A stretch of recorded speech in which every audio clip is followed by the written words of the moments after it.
Welcome to the podcast that's dedicated to helping business owners to prepare for exit so you can maximize the valuation and then exit on your terms. This is the Exit Insights podcast presented by Succession Plus. Now, today on this week's episode, Kevin and I had a conversation about how to attract, retain, and motivate employees in your organization using some of the various incentives and, philosophies in running the business. We talk about the ladder to equity. And the ladder to equity is, what do the employees have to do to grow and develop and throughout their career? And how do you incentivize them? We talk about the pros and cons of just basic financial incentives through to profit-based incentives, and then explore the various types of equity and other non-monetary incentives. Have a listen to the pros and cons, how you can attract, retain, and incentivize employees in your organization. Kevin, welcome to another episode of the podcast. We're getting quite good at this with just you and me. How's your week been? It's been grand, thanks, Darryl. How's yours? Yes, a lot going on. Always good conversations with clients, and some of those conversations that give me the inspiration for the ideas for us to talk about on the podcast.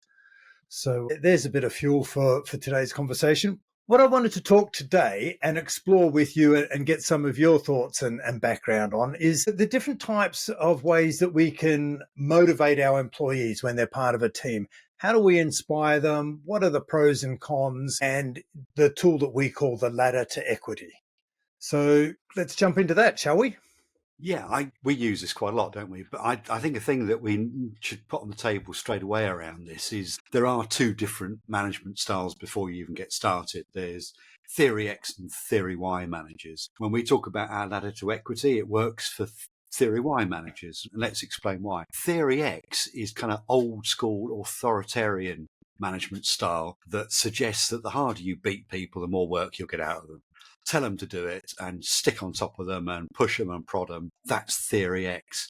And the whole assumption is that people lack motivation or ambitions. Therefore, we've got to force them to do stuff. Modern management styles and the enlightened operate in Theory Y, which is the assumption that, first of all, people want to do a good job. People turn up to help achieve the ambitions that they've been set and the list of things they've got to do, their roles, etc. But they also want to help the business. And we're talking about Theory Y managers who want to go a stage further than just being good around that. How can they really help people on this ladder to equity with motivation and engagement with their teams? Yeah. The starting assumption being that people are always working, they're doing the best they can with the tools and resources they got available to them. And if they're highly skilled and they've got resources and tools and everything to help them, they can do a better job. If they don't have those tools and resources, they can't do such a good job. And it reminds me of the last podcast we did a week or so ago, when one of the tools we were talking about was communication. Like, communication is a tool. Having a methodology for sales conversations is a tool. And that's what we're talking about here. It doesn't necessarily have to be physical, tangible tools like a hammer or some sort of piece of equipment. And Theory X that you're talking about, that sounds like, it reminds me of the Victorian management style during the Industrial Revolution, when people employed, the factory owners, they just employed people, and they didn't employ their brains. They literally just employed their physical labor. They didn't want them to think. They didn't want them to contribute ideas. And it's even reflected. And even when I started work a few years ago now, I worked on a power station, and that mindset was still reflected in some of the job titles people had. We had leading hands were some of the job titles of people that they were just employed. Well, the name suggested they were just a set of hands. When I was working there in the 90s, they were highly regarded, highly trained, highly capable tradespeople with a bucket load of skills. And for myself as a graduate engineer, I learned a truckload by following those guys around. Yeah. So it's the Theory Y we want, the modern day thinking. We're not interested in that industrial revolution mind. We're employing the whole body, and we're assuming that body wants to be part of something special, wants to contribute something bigger, acknowledges that business is a team sport, and they want to do a good job. Yeah, exactly. And So, as you say, let's park the theory X and let's talk about theory Y and our ladder to equity and the options people could and should consider for engaging and motivating their teams. So what's the first one? The first one that business owners always start to think of is, some sort of monetary performance bonus. So if the person does well, let's give them a bonus for the job that they've done this year. So some sort of performance bonus. What are the pros and cons of that approach? Well, if you set up the extra payment of bonuses in line with the business's objectives, people's performance is in line with the goals of the business. And that's really very important. And sometimes the bonuses don't need to be that big. It's just getting a focus around it, saying this is what matters to us. That's why we want to give you a bonus at the end of it. Typically, we're talking about bonuses that get paid in salaries here, but there are other bonuses that can be given in terms of leave or meals out or meal vouchers, whatever. All of them can be considered, but it's the benefit is in performance bonuses is aligning people's activity with the goals of the business. Yeah, and the way bonuses, performance type bonuses are typically paid is that we go at the end of the year around Christmas time, we'll have a look at how much money's in the kitty and we'll have a look subjectively how well each person has performed. And it's often subjective and we'll give a notional amount of money to them. And I guess it's worth noting in this conversation, we're not talking about any of the tax advantages or pros or cons of the tax impacts of each of these bonus mechanisms. Excuse me. We just want to look at the way the bonus is structured.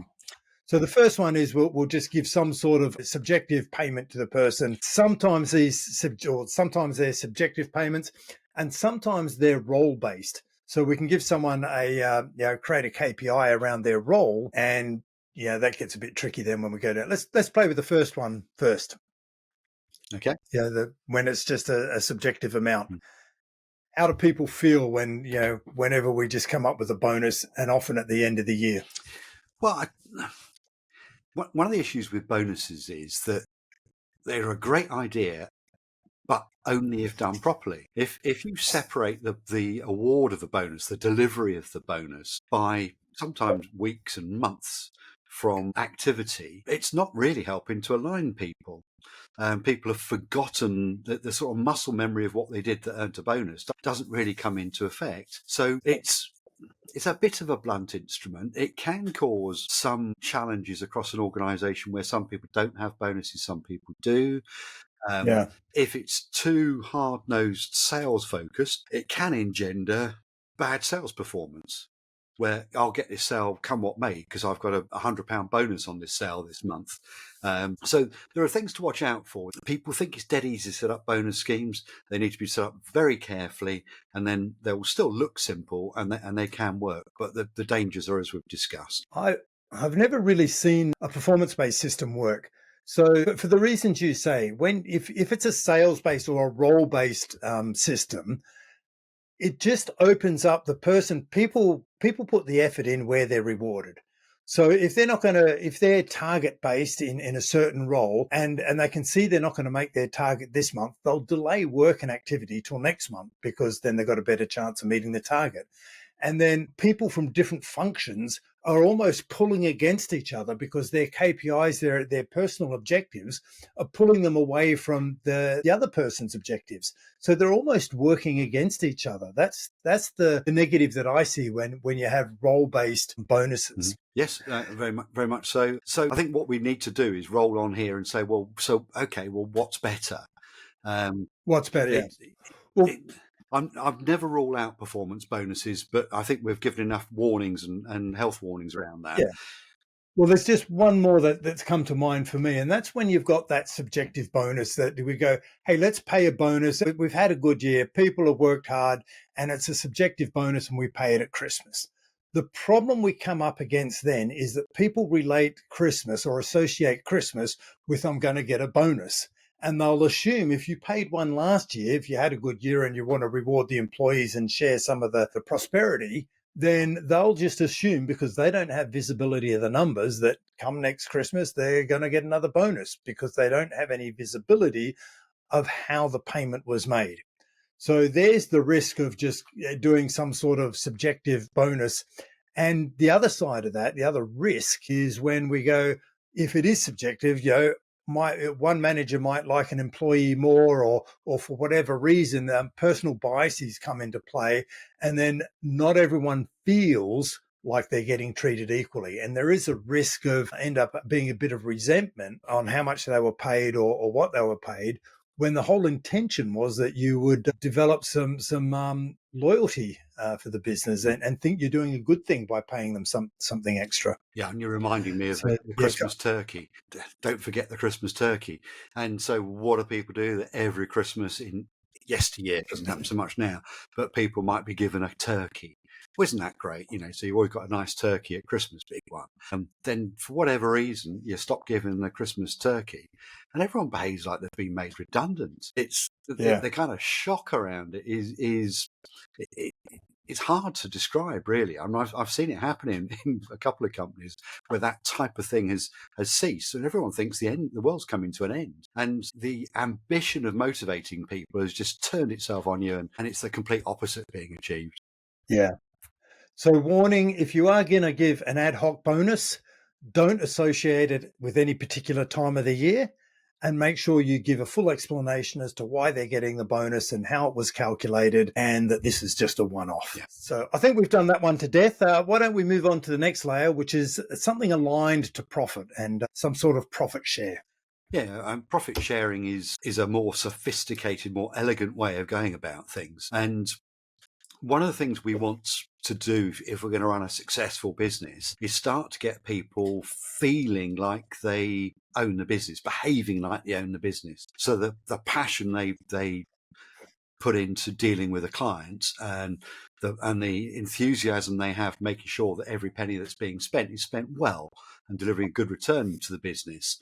That's the end game we're trying to get. And so profit sharing can achieve that because people can see it. You can declare to people what the profit's been through the year, and you can explain how it's calculated so people can start to learn how the business works. And then the employees, the team, can start to understand how their role is really important in achieving that end goal. They know the part they play, and they can also observe other people in the organisation and go, hey, do you know what? If you did it like this for that client, we'd all be better off and we'd make more profit. So profit sharing is a great system. People are reluctant sometimes to do it because all of a sudden you're having to, in one way, shape or form, tell everyone in the team your business makes a profit, and they're not getting all of it. And they feel a bit exposed. The business owner feels a bit sort of threatened by that in that these things that were previously secret perhaps are now starting to get exposed. I think profit sharing is a really good one because you mentioned on it. You can start educating your employees. You don't have to reveal all of the numbers, but you can reveal some headline numbers so that you can keep them motivated along, throughout the year. You can go, we're on track to achieving our profit share, and you can keep score. I think the other benefit is it aligns everyone in the same direction. So everyone in the business is now rewarded for the same thing. The managers don't have to pull people into line. Each of the employees, with a bit of education and awareness of how profit works, can pull everyone into line. And it creates that team-based accountability culture, which we like. So there's a couple of bonuses of the profit, and people start to understand. I think the good thing in a small business is once you start sharing profit share and helping the employees to understand how the business model works, it reveals that the owners aren't sitting there pulling, in a small business, pulling millions out of the business, which is sometimes the perspective or perception that employees have. They seem to think that the owner's exploiting them and they're being paid minimum wage, and they're coming in and the business is only successful and only survives because of them. And you've got this perception that the owners are ripping millions out of the business. And that's rarely the case. And some sort of profit share opens their eyes and creates awareness of what's really going on. And then, they're all in this together and they all benefit when things go really well. Yeah, a lot of these steps on the ladder to equity that we're talking about, if we extended the conversation around them, you could talk about how in detail they can be implemented. But with this one, my practical personal experience has been get all the managers in the business in rooms, if there's too many of them, run multiple sessions, and then say to them, okay, we're going to do the profit waterfall in our business. We sell this service for £1,000 or this product for £100 or whatever it is. How much money do you think we make out of that? What do you think the profit is? What do you think the costs are? What do you think it costs to rent the building, etc.? And take all those lumpy bits of cost and show people how finely balanced businesses are. Most businesses are 3 to 20% net profit, aren't they? And most of them are near a 5. That's how it goes. And when people start to discover it for themselves, they start to realise it's really important we do things efficiently. Yeah. So that's a good one. It helps people understand how the business works. It removes the us and them, and pulls that team-based incentive together. Okay, so what happens after profit share? If we've gone from a pure income-based incentive to some sort of profit share incentive, the next one is in the logical sequence now is some sort of equity incentive. So there's a number of different ways that we can share equity with employees, from outright bonus to EMIs and options there, through to selling and gifting shares. So what are your thoughts around some sort of share options? I've seen these done badly, but mostly I've seen them done very well.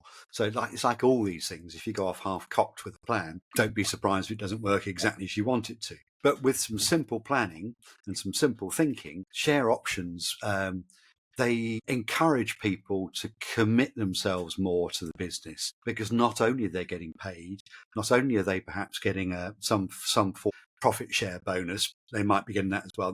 They understand how that's happening, and now they've got this opportunity to have equity in the business. And when people start getting equity in a business, the staff turnover goes down typically. People do not leave as quickly because they can see that in the long term, there's an extra benefit for them. And in round numbers, in commercial and business roles, it costs a business about £25,000 to replace someone these days. Sometimes more, sometimes less, but call it 25,000. And that's not just the recruitment cost. That's the time when someone's planning to leave, when they get poorer in performance, they're taking their foot off the throttle. You've got the role empty, and that's the inefficiencies come in, and you have to hire someone and train them. £25,000 if someone leaves. So starting to introduce equity schemes that reduce that staff turnover, increase people's periods of tenure, is really good. And it makes people proud of their job as well. They talk about it in a different way, and it has been measured by the HR kind of engagement gurus that give people share options, give people equity options, and they talk about it. They stand taller and feel prouder about the business and become even better ambassadors. Yeah. So, this works best, in my opinion, if you've evolved it through some sort of profit share system where people start to understand how the business model works. So then they really value the equity that they've got their hands on. And then because they've understood the business model, then part of that education is how the equity works and how the valuation works. So what could work really well is some sort of regular valuation or revaluation of the business. So year on year, the employees can see the valuation or an intrinsic valuation of their shareholding changing year on year, and seeing the equity growth they've got. And look at another benefit out of this. If a business has gone down the path we've been talking about, they've got a bunch of employees that are going to stay longer, but are actually, in parallel to this, they're getting prepped for more senior roles, because not only are they really good at their particular role, which could be sales, marketing, technology, production, logistics, whatever, but they're starting to get, and they're being encouraged to further understand how a business works in its entirety, which is a good start point for getting ready for a more general management role as they become more senior. Yeah, that's a good point. And the other thing, look, is shares can sometimes be used to help with part of the compensation in a startup sort of business, and you haven't got a lot of cash available for salaries. So sometimes that's done in shares. But one of the other things I think you need to be aware of is how you structure your shares. Do you want to end up providing or making some sort of shareholding available for everyone, in which case you're going to have an unruly share register? Or do you want to do it through some sort of trust where you can control the liquidity of the valuation of those shares and how they're held and what have you. So just a couple of thoughts to be aware of there. Yep. Next one is, I guess, taking that on steroids is your old employee ownership trust, the EOT. Now, we've had a lot of fun talking about EOTs in the past and harping on about the problems with EOTs. Now, that's from a perspective when the business sells or the owners sell the whole business to the employees and they haven't done it with planning. But when it's done right, an EOT, and if you've come up through the ladder of equity, you've educated your employees on how the business model works, you've done some profit share, and then you've created an EOT opportunity, whether it's the whole business or 50% or somewhere in between, then you've got half a chance of the employees valuing what they've got. So many times I've seen EOTs being transacted and the employees sort of got a free business in their mind and they can't grasp what it is they've got and they have no real concept of what they've got their hands on and therefore they don't value it because they don't understand it. But if we go through this ladder to equity and we educate them and what's one of the things that business owners say to us is, I can't get good employees. How do I get my employees to think and act like business owners is what they want them to do. Well, the best way to get your employees to act like business owners is to make them business owners. And this ladder to equity, the whole purpose, the whole design around it is to get them to understand how a business works so that when they do get to the equity stage, they know exactly what it is. They can think and act like a shareholder and shareholders are responsible for increasing the valuation of the business. Yeah. I think this is where we spend obviously a lot of our time talking to SMEs around what is the best option for them to consider. And so often an employee ownership trust is not understood. So the start point is for everyone to let's have a chat about it. Let's explain how it works, and then we can compare it to how equity and share options can work and talk about whether it's right to do one, then the other, or whatever. It has to be set up so it's right for the business owners, right for the business, the team that works there, and its marketplace and customers. And if you get everyone happy, it'll work. Yeah. Now, an EOT is great, but it is structured in a way. My personal view is that it's been structured in a way where it hasn't really thought about succession and exit planning of business owners and how they think and act. And maybe it's got tax, it's designed around a tax structure and to try and avoid being manipulated. But to exit to an EOT, you have to go cold turkey. So you have to sell a controlling stake in the business to the employee ownership trust as your first tranche, if you're doing it to get the tax advantages. Now, not everyone wants to do that. Some business owners who are working and they're working diligently towards a plan want to make less. They want to create some sort of trust environment. They want to create a pool of equity available for their employees, but they want to go on the journey with their employees and gradually sell down to their employees and take or benefit from the equity growth over a number of years and share that benefit with their employees as they go. So they'll benefit and they're not being handicapped by the structure, but the employees are benefiting as well. So it's a win-win situation there. There are less tax advantages, but I believe, and most times we can model it out, where it's greater upside for the owners to do it over a number of years. It might even be 5, 10, or even more years, where they gradually sell down and they gradually go through their succession strategy and hand over the equity to the employees, hand over, sell it, and some kind of combined transition. But then separate to the equity, they also do a transition from managerial and leadership control as they succession out of the business, out of the operations of the business, and into a chair type of role. And then gradually they'll sell down all of their equity. They may remain as a chair and as a mentor to the business. But what they do is they separate and they unbundle their exit strategy from the income, ownership, and control perspectives. And they unpack it and unbundle it and create separate succession and exit strategies for each of those elements or the beneficial elements of owning a business. So separate strategies. So the most sophisticated of SMEs is they have a separate strategy for an income succession and exit, a separate strategy for an ownership succession and exit, and a separate strategy for a control succession and exit. That's hard to say, all of that. We'll have to give a transcript to everyone. I think one of the really important things you're talking about there, though, Darryl, is this concept of being able to do some things over a period of time. Quite often, when people advise businesses, it's you should do an employee ownership trust, bang, it's just done. It's like an event and everything, the world changes. Well, business isn't like that. The business that is getting ready to be exitable, to be sold, got there over 10, 20, 30, 40 years or longer. It evolved. And what we're talking about here is clever ways where you can transition the business and make it robust on the way, rather than just flicking a switch and walking out the building. It's great.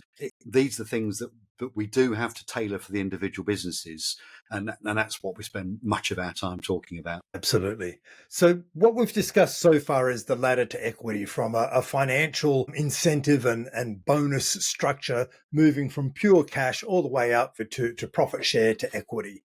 We haven't even touched on all the other types of bonuses and incentives that you can provide employees, whether it be a one-off gift or recognition or voucher or hamper or something, or membership to gym or health and wellness type of things, through to your team events and social events and Christmas events, all those sort of other things, all packed together to create that whole benefits package to employees of why they want to work for your organization. And I think business owners would do well by shouting about all those extra things they package in on top of their salary, which makes it a good place to work. Absolutely. If the potential employer just talks about salary and a bonus, that's all that's going to be talked about when it becomes negotiating. I want more money. I want more money. And nearly every employer has got elements of their package that people are buying into that are much broader than that. And people today, the millennials, etc., want more flexibility. I mean, primarily, interestingly, they want to work for a company that's doing good things. That's quite interesting, isn't it? So companies that are doing things that are sustainable, environmentally friendly, carbon neutral, or heading that way is a big draw for people today in employment. Then once they've got a base level of salary in place that they can live on, it's a whole bunch of other things that make people switch on. How can I get more education and training so that I can grow in the future?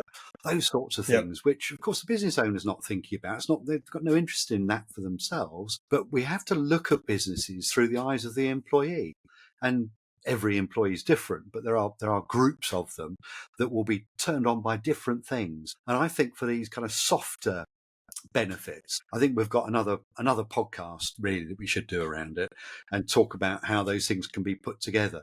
But what we've talked about so far in a bit of detail is the monetary element, it's the equity elements, which are a subject matter in themselves, and we've talked about those well today. Yeah. And just while we're on the non-monetary stuff as well, one of the ones that I've seen done really well in a business that I've been involved with was celebration of milestones. So as their employees reached a certain number of years with the business, or it was engaged, a certain number of engagements with clients was the type of work they'd done, or their clients that they'd worked with that they helped achieve milestones for, these were all celebrated at their annual get together. So if it was a Christmas function, they shared awards and incentives and recognitions for people who'd been around a long time and achieved certain milestones. And what I saw over a number of years was that people tended to really appreciate and value those acknowledgements and rewards. And it was like a status within the organization. I'm part of the 100 club, the 500 club, or whatever those metrics were, or 3 or 5 year club. And those rewards and recognitions just were highly valued within the organization. So, but what are we learning is that there can be monetary rewards, and non-monetary rewards don't have to cost a lot, but they can be highly valued in an organization. Yeah, I mean, recognition costs nothing, and recognition can achieve more than a bonus performance scheme that actually rents a business apart. Recognition, why don't we just say thank you to people more often? So there you have it, the ladder to equity. Thanks for sharing the insights with me today, Kevin. It's been fun. Look forward to the next one, Darryl. Cheers. I hope you enjoyed this episode of the Exit Insights podcast. If you haven't already, now's a good time to subscribe and get notified of all future episodes. Now, if you're planning to exit and sell your business one day, you want to be sure that it's exit ready when you're ready to exit and with the numbers that work for you. Now, this is going to need some planning. Now, the business sellability scorecard is a good place to start. Just answer a few short questions about your goals and your aspirations for your business and your succession, and you'll get a report and a score for you, your business, and your numbers. As many of our guests have already said, don't wait until it's too late. Don't wait until you're ready to sell. Start your exit planning now to make sure that you're one of the 20% of business owners who successfully exit their business.